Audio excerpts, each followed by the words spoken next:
All right, everyone. I just pretty much finished the work day today.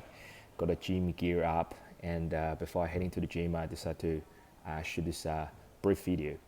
There is short revelation just came, strap upon me that we've in the last 3 months we've complete 3 projects.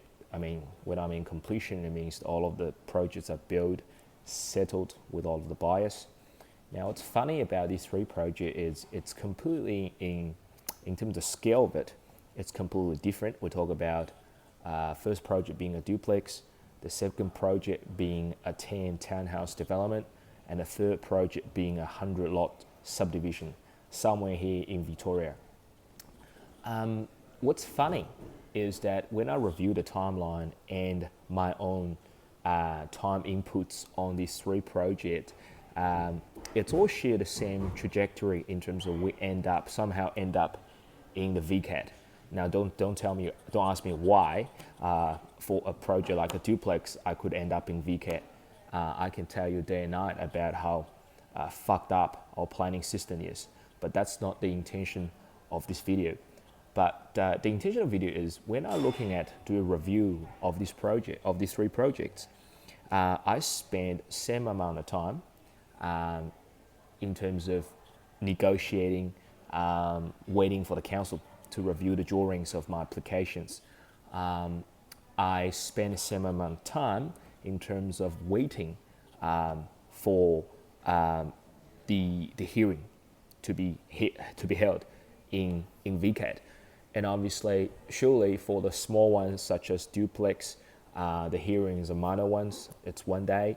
For the other 2 projects, which is the 10 townhouses, and the other one is 100, we actually spend all 3 days. We call major hearing in VCAT. But again, when you're considering in terms of time involvement on the VCAT, I didn't run the show. My barrister and the expert witnesses actually attend the VCAT on behalf of us. So again, if you're looking at the net time inputs, the amount of time spent on the funding, the amount of time spent on a project management sort of thing, and then to looking at the rewards. Obviously, we talk about the duplex project, the profit in the tunes about 300,000, where the 10 townhouses, we just reviewed the profit. It's just a little above 1.2 million. I think it's 1.25. And then 100 lots, obviously, is in the tunes of 13 mil. And funny enough is all these 3 projects comes with challenge. And a lot of challengers share a similar path of it, and it just got me thinking that early in my career, I always think about, how can I make my process more efficient? So therefore, when I'm running a development, a project, big or small, I can be more efficient in the way I talk to the council. Hopefully, I don't end up in VCAT. I can be more efficient in way in terms of handling the construction, funding, pre-sale, etc. And surely, over the years, we've learned a few tricks. We've got a few tools on our sleeve that can fast track the process. But funny enough, I have yet to have a single project. We talk about hundreds of them now. I have yet have a single project that runs smoothly and everything according to plan. Challenges always constantly popping up, one after another. And it got me to realize that, it doesn't matter how successful you are and how successful, efficient you're running a process. Problem never goes away. Problem probably change the shape. Means that if you tackle a domain, let's say an industry, and you start with too small, you're gonna, bombard it with those small problems. Similarly, if you really, start scale up your operations, you're still gonna have those problems, but it's just those problems start changing shape, and now it's just gaining more scale.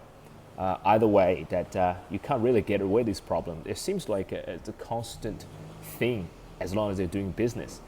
So I guess since we can't get rid of the problems and it's just existing as entrepreneur, that we have to overcome those challenges, overcome the problems as we grow up and as we gaining the experience probably a better way to look at that is if you ever struggling with the problems you've got on hand, maybe time to, instead of try to avoid them and try to hope them that they will go away next time, maybe another way to look at it is I need to scale up my game, step up, and I'm gonna spend time on tackle those issues anyway. Why not tackle the big ones? I.e., if I took another 12 months, 24 months to run 3 projects, small ones, why not to run the big ones? You're gonna face the same amount of challenge. You're gonna spend the same amount of time for the drawings. For me, upscale problem certainly is the fastest way to fast track your profit. Now, I'm not saying that upscale problem might have more risk, but certainly, if you look at the time investing into those issues and then look at the reward, just sometimes change a thinking slightly will certainly benefit a bottom line. So anyway, I think it's enough for me to ramble in now, but I hope these pieces really help you. I know that sometimes business is very challenging, and as I said, in every day of my business life, we're just dealing with issues, and then also that's fun of it, and it's just became a revelation that sometimes I always put a limited thinking in myself, whereas tackle a smaller issues and think that we might be less risky and we might never have any other issues. But the reality is, turns out, is whenever you do, as long as you're creating something, there is always going to be challenge. So if there's a challenge, is there anyway?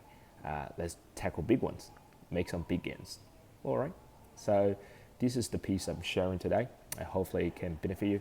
And until then, I'll talk soon.